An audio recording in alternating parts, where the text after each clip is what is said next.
pada satu bukit, haleluya, jauh dari sini, amin, haleluya. Lihat salib Tuhan berdiri, amin, haleluya.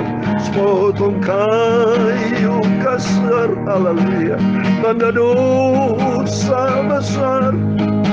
Di sana Yesusku telah mati, Yesus telah mati buat kita semua. Ku datang pada salib itu, amin, haleluya. Ku ingat cintanya Yesusku, amin, haleluya. Ya, ku jatuh pada kakinya, amin, haleluya. Sana ku dapat ampun dosa, amin, haleluya. Dari kayu salib mengalir darahnya, haleluya. Waktu Yesus disensarakan, amin, haleluya. Di sana dihujat, Yesusku disiksa untuk membawa selamat dunia, amin, haleluya. Ku datang pada salib itu, ya sikialah maka ku ingat cinta Yesus Tuhanku, amin, haleluya. Ya, ku jatuh pada kakinya, haleluya. Sana ku dapat ampun dosa, haleluya. Ku datang pada salib itu, ya sikialah makarmu. Ku ingat cintanya Yesus Bapakku, amin, haleluya. Ya, ku jatuh pada kakinya, amin, haleluya. Sana ku dapat ampun dosa, amen, hallelujah. On a hill far away stood an old rugged cross, the emblem of suffering and shame, amen, hallelujah. And I love that old cross where the dearest ember forever Jesus love me, hallelujah. So I'll cherish the old rugged cross, amen, hallelujah, till I will see you, Jesus, in heaven, amen, hallelujah. I am going to the old rugged cross, hallelujah, and exchange to someday walk across, amen, hallelujah. Ku datang pada salib itu, amen, hallelujah. Ku ingat cintanya Tuhan Yesusku, amen, hallelujah. Ya, ku jatuh pada kakinya, amen, hallelujah.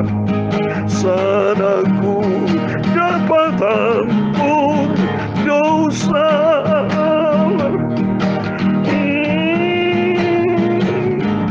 1 Petrus pasal 2 ayat 21, demikian firman Tuhan.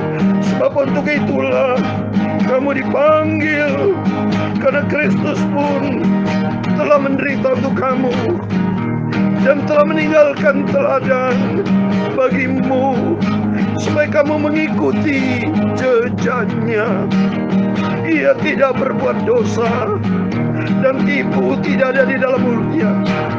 Ku datang pada salib itu, amen, haleluya. Ku ingat cintanya Yesus Tuhanku, amen, haleluya. Aku jatuh pada kakinya. Amin, haleluya. Sana ku dapat ampun dosa.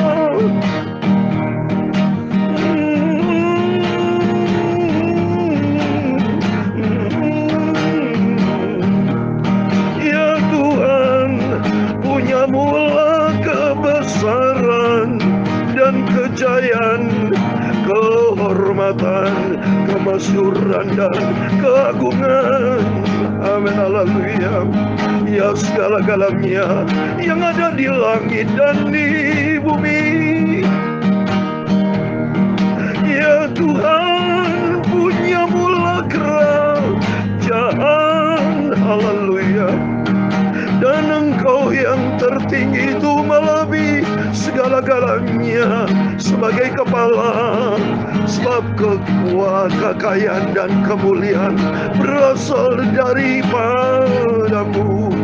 Dan Engkaulah yang berkuasa atas segala-galanya. Amin, haleluya. Dalam tangan-Mu lah kekuatan dan kejayaan. Amin, haleluya. Dalam tangan-Mu lah kuasa membesarkan dan mengokohkan atas segala-galanya. Amin, haleluya. Sekarang ya Tuhan Yesus Bapa kami bersyukur kepada-Mu dan memuji nama-Mu yang agung, kudus, sempurna. Engkau maha kuasa, cinta kasih sayang. Amin, haleluya. Kuduskan hati kami, sucikan mulut kami, sucikan pikiran kami. Sebentar kami mau baca firman-Mu Tuhan. Haleluya. Ampunilah semua dosa-dosaku Bapa. Haleluya. Khilafku, semua salahku. Terima kasih Bapa. Kuduskan hidup kami oleh firman-Mu. Haleluya. Tuhan Yesus, Engkau juru selamatku. Haleluya. Segala puji, hormat, kebesaran, ketinggian, kemuliaan, keagungan, kesempurnaan, kekudusan, keagungan. Terima kasih buat kasih-Mu yang sempurna. Kudus, kudus, kuduslah Engkau Bapa. Hatiku melekat pada Tuhan Yesus sampai aku masuk ke surga. Segala puji, hormat, kebesaran, ketinggian, kemuliaan, keagungan, kesempurnaan, kekudusan, tempat tertinggi di atas segala-galanya hanya bagi Allah Bapa di dalam kerajaan surga. Di dalam nama di atas segala nama, yaitu Tuhan Yesus Kristus Tuhan kami, Juru Selamat kami, sentral kami. Engkau di atas segala-galanya. Kami hamba menatmu sudah berdoa. Haleluya. Amin, amin. Puji Tuhan, shalom dan selamat malam. Selamat kita bisa berjumpa kembali di dalam kasih Bapa kita Tuhan Yesus Kristus pada minggu malam ini tanggal 26 Juni 2022. Atas rahmat anugerah Tuhan, Bapak Ibu tadi pagi sudah beribadah ya, semua alami perjumpaan dengan Tuhan. Karena Tuhan sudah rela memberikan nyawa, Yesus sudah melakukan yang terbaik. Tidak ada kasih yang paling sempurna hanya di dalam Dia, Yesus Kristus Bapa kita, Juru Selamat kita. Tuhan, Dia rela, Dia Allah yang berkuasa, Allah yang hebat, pencipta langit dan bumi, yang menciptakan manusia, yang menciptakan bulan, bintang, matahari, semuanya ciptaan Dia. Yaitu sesuai dengan firman Tuhan di dalam Kolose saya mau baca. Dia yang sudah menjadikan segala-galanya, tapi Dia rela menjadi manusia. Dia sudah menghampakan dirinya, saudara. Kalau sudah baca di dalam Filipi, saya mau baca Filipi dulu ya. Filipi pasal 2 dikatakan, Yesus sudah menjadi hamba. Coba, Filipi pasal 2 ayat 8 dikatakan, di dalam keadaan sebagai manusia, ia telah merendahkan dirinya dan taat sampai mati, bahkan sampai mati di kayu salib. Itu demi keselamatan kita. Padahal dia menciptakan segala-galanya loh. Tertulis dalam Kolose pasal 1 ayat 16 dikatakan, karena di dalam dialah telah diciptakan segala sesuatu yang ada di surga dan ada di bumi, yang kelihatan dan yang tidak kelihatan, baik singgasana maupun kerajaan, baik pemerintah maupun penguasa, segala sesuatu diciptakan oleh dia dan untuk dia.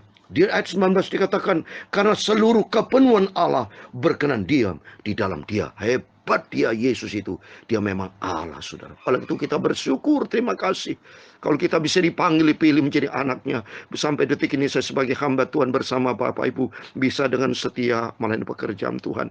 Tadi pagi, minggu pagi kita beribadah kepada Tuhan, mendengarkan firman Tuhan, kita memuji nama Tuhan. Selagi kita hidup di dunia ini, selagi kita bisa bernafas, selagi Tuhan berikan kesempatan, mari kita mau melayani pekerjaan Tuhan. Kita ingin memuliakan Tuhan, hidup menyenangkan hati Tuhan Yesus. Karena suatu hari kalau dunia akan lenyap, kita diangkat. Karena janji Tuhan, dia akan sediakan kerajaan yang tidak tergoncangkan, kerajaan surga buat selama. Oh haleluya, puji syukur kepada Bapa kita Yesus Kristus, karena kasih-Nya sempurna. Saya menangis tadi lagu ini Tuhan, karena dia sudah rela mati berkorban di atas bukit Golgota, karena cintanya Yesus kepada kita semua. Oleh itu mari kita semua cinta Tuhan, kita mau mengasihi Tuhan dengan sungguh-sungguh. Apa yang harus kita kerjakan untuk membalas kasih-Nya?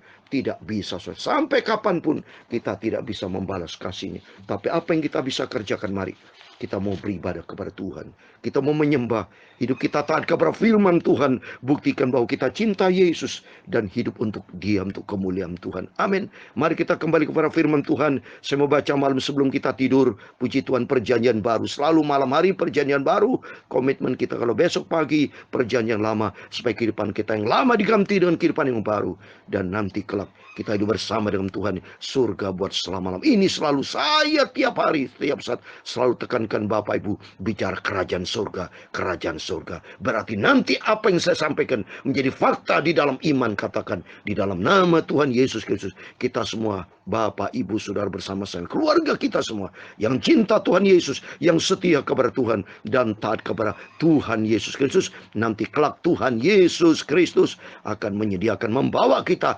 terbang naik ke surga, rapture Bapak Ibu, kekal selama-lamanya. Amin, puji Tuhan. Mari kita kembali kepada firman Tuhan. Saya mau baca kitab Efesus, haleluya. Kok Efesus, mohon maaf, 1 Petrus, saudara, 1 Petrus pasal 1 ayat 17 sampai 19. 1 Petrus pasal 1 ayat 17 sampai 19. Demikian firman Tuhan.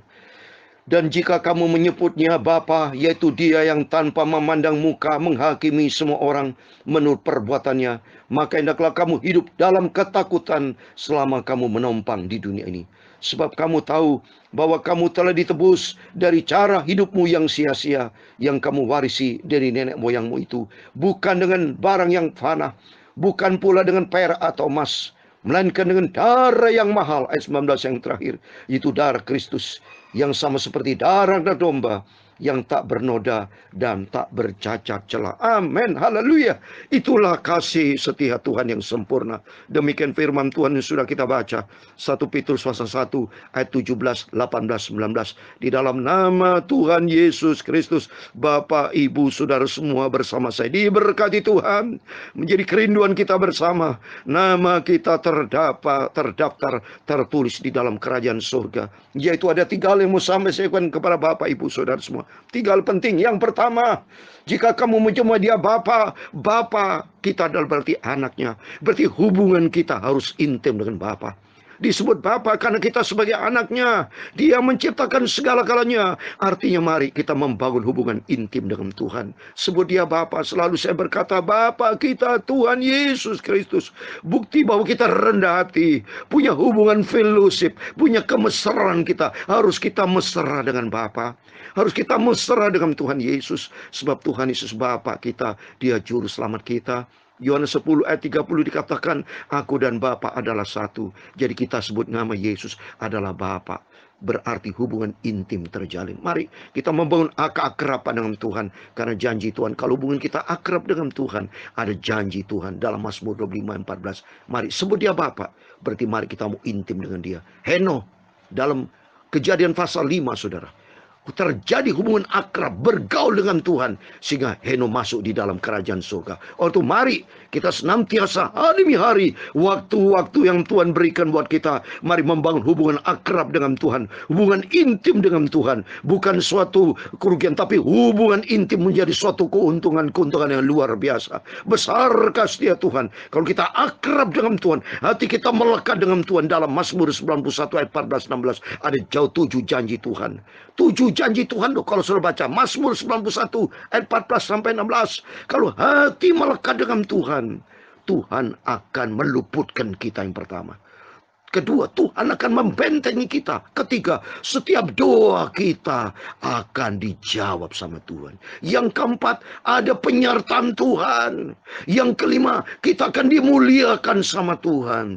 Keenam, Tuhan akan berikan keselamatan. Ketujuh, panjang umur. Sehingga ada panjang umur, kita senantiasa hidup untuk Tuhan Yesus. Oleh itu mari kita membangun hubungan intim dengan Tuhan. Sebut dia Bapa. Karena perlu kita ingatin.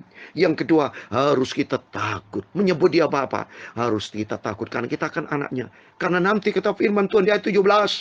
Bahwa nanti setiap kita akan dihakimi semua orang menurut perbuatannya. Seperti yang saya membaca di dalam 2 Korintus pasal 5 ayat 10. Demikian firman Tuhan.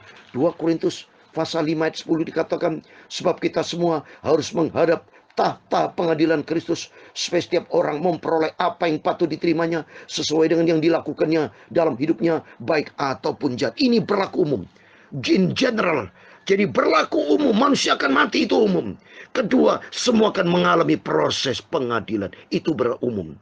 Tapi khususnya, nah saya mau bicara khusus, bagi orang yang khusus yang ada di dalam Kristus, yang seperti yang saya sudah katakan berapa hari yang lalu dalam Roma pasal 8 ayat 1, orang yang di dalam Kristus tidak ada penghukuman, tidak masuk di dalam pengadilan. Karena hidupnya benar di dalam Kristus. Selalu di dalam Tuhan. Tidak pernah keluar. Tapi kalau keluar masuk banyak berbuat dosa, ya sudah masuk dalam proses pengadilan. Seperti halnya ini saya kasih ilustrasi kan. Apabila kita di Indonesia, kita di dunia ini tidak pernah melanggar hukum, apakah kita masuk dalam pengadilan? Enggak. Yang masuk pengadilan apabila kita menjadi tersangka. Ada 2 alat bukti, tersangka pidana, ditangkap oleh polisi, dipenjara oleh polisi, nanti masuk di dalam pengadilan, dihukum berapa tahun. Seperti itu contohnya. Tapi kalau kita di dalam kebenaran Tuhan, hidup di dalam kebenaran hukum tidak pernah melanggar, tidak pernah kita kena tilang, tidak pernah kita melanggar, tidak kapan kita bisa masuk pengadilan. Demikian kita di dalam Kristus. Kalau senantiasa hidup setia sama Tuhan, cinta dan taat kepada firman Tuhan, janji Tuhan, Rom 8 ayat 1, tidak ada penghukuman. Oleh karena itu yang ketiga, oleh karena itu Bapak, yang ketiga ayat 19, melainkan dengan darah yang mahal, darah Kristus yang sama seperti domba Allah, yaitu apa? Mari kita mau cinta Tuhan. Kita sudah akan mewasi nanti, mewasi kerajaan surga. Tuhan sudah rela berkorban. Ketiga ini, supaya kita cinta Tuhan. Bahwa Tuhan sadar kita, bahwa Tuhan sudah memberikan yang terbaik dalam hidup kita. Tuhan sudah menebus dosa kita, sehingga kita bukan di bawah kutuk dosa, tapi kita menjadi di dalam kebenaran Tuhan. Dulu kita hamba dosa, tapi saat ini menjadi hamba kebenaran. Oleh itu mari kita mau cinta Tuhan, kita mau ngasih Tuhan. Saya mau kasih ayat penutup, Rom 6 ayat 18, bahwa kita sudah ditebus oleh Tuhan Yesus, dan kita saat ini bukan di dalam hamba dosa, tapi hamba benar. Rom 6 ayat 18, kamu telah dimerdekakan dari dosa dan menjadi hamba kebenaran. Amin. Yang ketiga, melalui pengorbanan Kristus, mari kita mau hidup di dalam hamba kebenaran Tuhan, hidup di dalam kebenaran Tuhan, karena Tuhan Yesus sudah rela memberikan yang terbaik. Marilah kita mau takut sama Tuhan. Jadi 3 hal yang penting, membangun hubungan intim dengan Bapa di surga. Kedua, kita takut sama Tuhan. Karena apa? Kalau kita tidak takut sama Tuhan, masuk dalam pengadilan loh. Tapi saya katakan, kalau kita hidup di dalam kebenaran Tuhan, Rom 8 ayat 1, tidak ada penghukuman. Yang ketiga, mari, karena cintanya Yesus luar biasa, yang sudah rela berkorban untuk kita, mari Tuhan mau pakai hidup kita menjadi hamba kebenaran untuk kemuliaan Tuhan. Pakai Tuhan hidupku untuk menjadi alatmu untuk kemuliaan Bapa di surga. Banyak jiwa-jiwa diselamatkan, menjadi saksi, menjadi terang, menjadi alat yang untuk kemuliaan Tuhan, sehingga nama Tuhan dipermuliakan. Tuhan memberkati kita semua. Ku datang pada salib itu, amin, haleluya. Ku ingat cintanya Tuhanku, amin, haleluya. Ya, ku jatuh pada kakinya, kaki Tuhan Yesus. Sana ku dapat ampun dosa, haleluya. Ku datang pada salib itu, ku datang pada Tuhan Yesus. Ku ingat cintanya Tuhan Yesus Kristus, amin, haleluya. Ya, ku jatuh pada kaki Tuhan Yesus Kristus. Sana ku dapat ampun dosa, amin, haleluya. Sampai nanti kelak aku masuk ke surga, amin, haleluya. Tuhan memberkati engkau dan melindungi engkau. Tuhan menyinari engkau dengan wajahnya dan memberi engkau kasih karunia. Tuhan menghadapkan wajahnya kepadamu dan memberi engkau damai sejahtera. Bapa kami yang di surga, dikuduskanlah namamu, datanglah kerajaanmu, jadilah kehendakmu di bumi seperti di surga. Berikan kami pada hari ini makanan kami secukupnya, dan ampunilah kami akan kesalahan kami, seperti kami juga mengampuni orang bersalah kepada kami. Dan jangan membawa kami ke dalam pencobaan, tetapi lepaskanlah kami dari orang jahat, karena engkaulah yang mempunyai kerajaan dan kuasa dan kemuliaan sampai selama-lamanya. Amin. Puji Tuhan. Selamat malam, selamat berbaring dalam tidur. Mari setelah dengan firman Tuhan ada 3 hal penting, yaitu sebut Dia Bapa, berarti hubungan kita intim dengan Bapa di surga. Dan kedua, takut kepada Tuhan, karena supaya kita lolos dari masa pengadilan, tapi masuk di dalam kerajaan surga. Dan ketiga, ingat cintanya Tuhan, dan Tuhan mau pakai kita menjadi hamba tuh kebenaran dan hidup di dalam kebenaran firman Tuhan. Amin. Tuhan memberkati dan Tuhan bersama kita. Immanuel, puji Tuhan. Haleluya. Amin.